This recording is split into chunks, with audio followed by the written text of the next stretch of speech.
Barcelone et son architecture. Depuis le XIXe siècle, Barcelone a été un lieu de bouillonnement artistique et s'est toujours distingué par sa créativité. Cette créativité transparaît à travers l'architecture d'hôtels particuliers ou de locaux industriels de marchés couverts. Berceau du modernisme espagnol, on retrouve dans l'Art nouveau catalan la créativité des architectes liée à la maîtrise de la technique. Il s'agit principalement d'un savoir-faire lié au travail du fer et un héritage des céramistes arabes. La ville est restée en pointe de l'architecture jusqu'en 1929, comme en témoigne le pavillon dessiné par Mies van der Rohe pour représenter l'Allemagne. Mis dans l'ombre lors de l'occupation franquiste, Barcelone renaît avec le retour de la démocratie. L'arrivée des Jeux olympiques en 1992 va de pair avec la création d'une nouvelle silhouette urbaine marquée par la verticalité et la monumentalité. Le complexe sportif dessiné par Ricardo Bofill en est le premier témoignage. En bord de mer, l'habitat insalubre est remplacé par le village olympique. Les cheminées d'usines conservées comme témoignage du passé sont supplantées par des tours verticales. Ce sont d'abord des immeubles aux lignes brisées, puis aux formes plus douces. Aujourd'hui, la modernité architecturale s'exprime plus particulièrement autour de la place des Gloires catalanes qui fédère le nouveau marché aux puces à l'architecture décoiffante, le Théâtre national de la Catalogne, le musée du design et la tour Akbar qui fait office de phare. Ce paysage urbain est à voir de nuit comme de jour.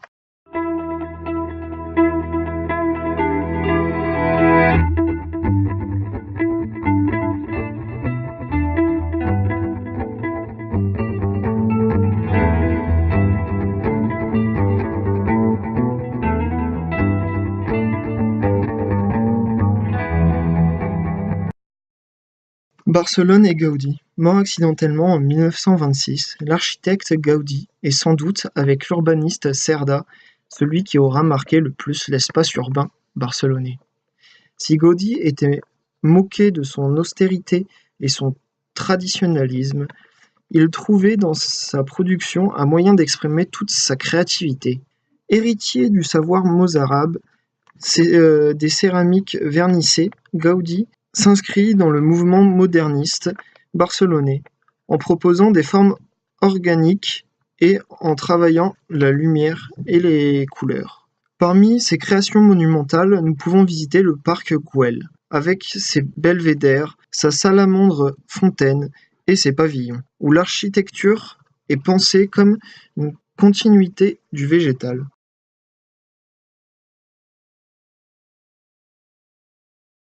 L'autre grand chantier est celui de la Sagrada Familia, soit la basilique de Barcelone.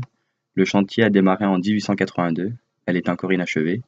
À l'extérieur, le lieu de culte surprend par ses formes, son inventivité et par la richesse de ses décorations. Et à l'intérieur, la sobriété donne toute sa place à la couleur. Donc les vitraux jouent avec la lumière et mettent en valeur l'architecture intérieure, telle des arbres. Les piliers se divisent en charpentières pour porter le plafond avec un sentiment de grande légèreté.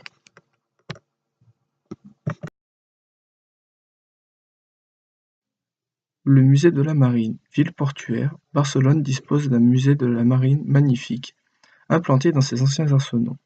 À travers des maquettes, des bandes interactives et de vrais bateaux, ce musée donne à voir l'importance historique et la richesse de l'activité navale à Barcelone. Le clou du spectacle est sans aucun doute la réplique grandeur nature d'une galère royale d'apparat. Le marché d'Elborn.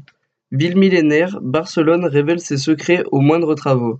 Ainsi, la réfection du marché couvert d'Elborn a fait ressurgir la ville gallo-romaine. Du coup, il est désormais possible de lire l'évolution urbaine de l'Antiquité jusqu'au XVIIIe siècle à travers des reconstitutions 3D, tout en déambulant autour des fouilles. Le musée du design. Le musée du design regroupe des collections de design et des arts décoratifs. Il exprime au travers des collections la créativité catalane qui a su cultiver sa singularité par rapport au reste de l'Espagne.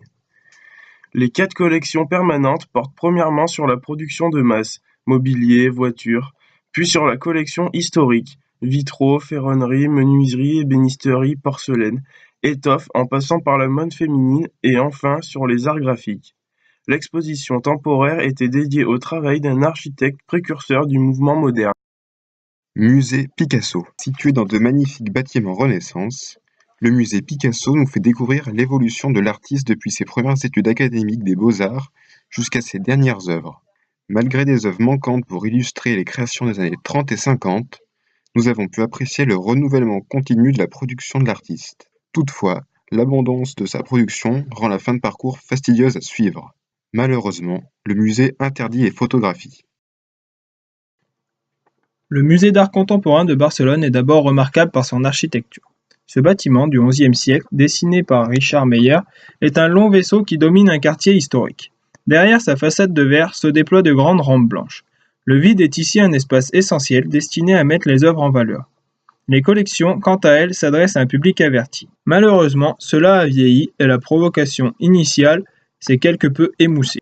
Le cimetière romantique de Plan-Blenou n'est pas un musée à proprement parler, ni un parc-cimetière, mais il abrite une collection lapidaire qui vaut le détour. Il est inscrit dans les parcours touristiques incontournables. Les monuments funéraires sculptés avec le plus grand réalisme expriment avec justesse l'effroi de la mort ou la douleur de la séparation. Cette œuvre, initiée dans la seconde moitié du XIXe siècle, se poursuit aujourd'hui avec plus ou moins de bonheur.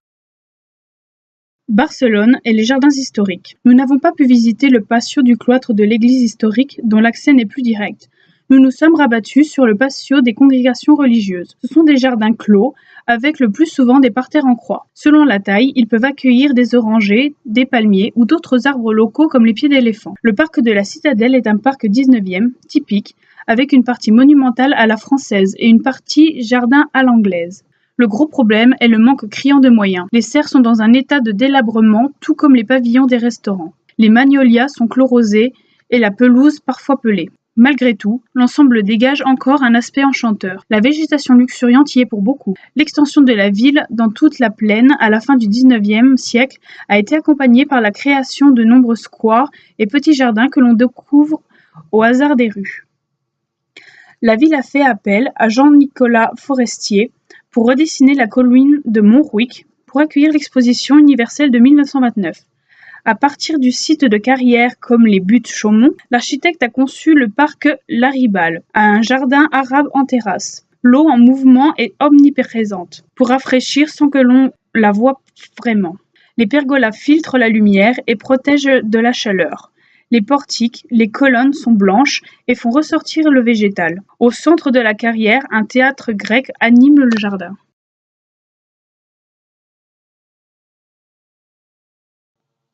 La poursuite de la requalification urbaine jusqu'à la mer s'est traduite par la construction de nouvelles tours en front de mer, puis de nouvelles barres en retrait, le tout accompagné par des parcs. L'enfouissement partiel de l'autoroute a ainsi permis la création d'une promenade verte, qui se termine par le parc de la Gare du Nord. Le plus réussi est sans doute celui appelé parc de la Diagonale. C'est un parc très urbain, caractérisé par des micro-espaces liés entre eux par une promenade autour d'une pièce d'eau, bien que morcelé comme le parc André Citroën à Paris. Il doit être appréhendé comme un tout. Un travail fin de remblai-déblai permet de créer diverses ambiances et de multiplier les points de vue. Une parcelle, une ziggoura, des jets d'eau animent l'espace, afin de ne pas être écrasé par une rupture échelle causée par les tours environnantes. Une résille métallique court tout le long du parc pour dessiner un nouvel horizon. Les matériaux standardisés, grilles métalliques, plateformes en béton, permettent d'abaisser les coûts de réalisation, de géométriser l'espace et de lui donner une unité. On retrouve cette architecture sans concession dans le dessin du nouveau jardin botanique situé à Montrouic qui utilise en plus l'acier Corten.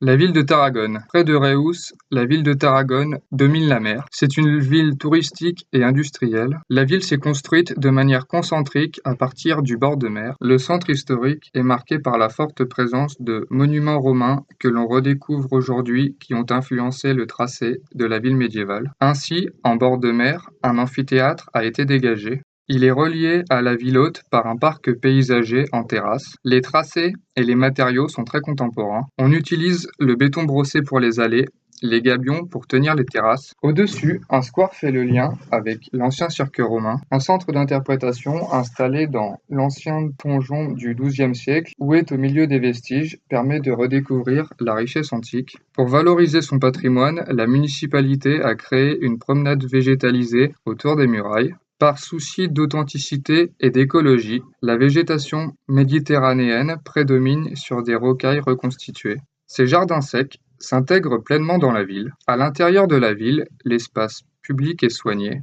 Le mobilier, peint de manière originale, contribue à le dynamiser. Les rues sont pavées ou dallées en pierre naturelle. On remet en valeur des vestiges en leur donnant de nouvelles fonctions. Ainsi, les gradins du cirque sont reconstitués en bois pour fermer des placettes. L'idée est donc de favoriser l'usage des lieux pour que le patrimoine reste vivant.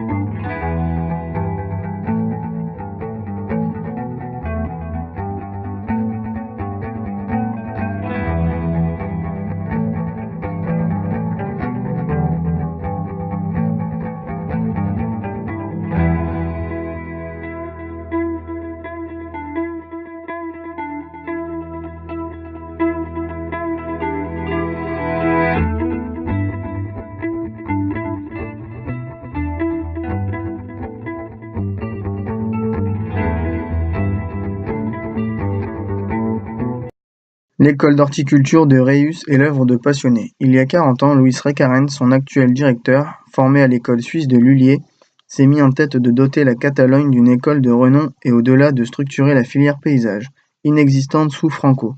Son obstination et son courage ont permis à cette école de voir le jour et de prospérer. C'est aujourd'hui une école reconnue qui s'occupe d'horticulture et de paysage en restant connectée à sa filière professionnelle. Tournée vers le développement durable et les énergies nouvelles, l'école reste le lieu d'expérimentation. On y teste un peu de tout. Des végétaux xérophytes tapissantes, des habitats écologiques recouverts de liège, des plantes nutritives. Le CFA espère nouer des liens durables avec cette école.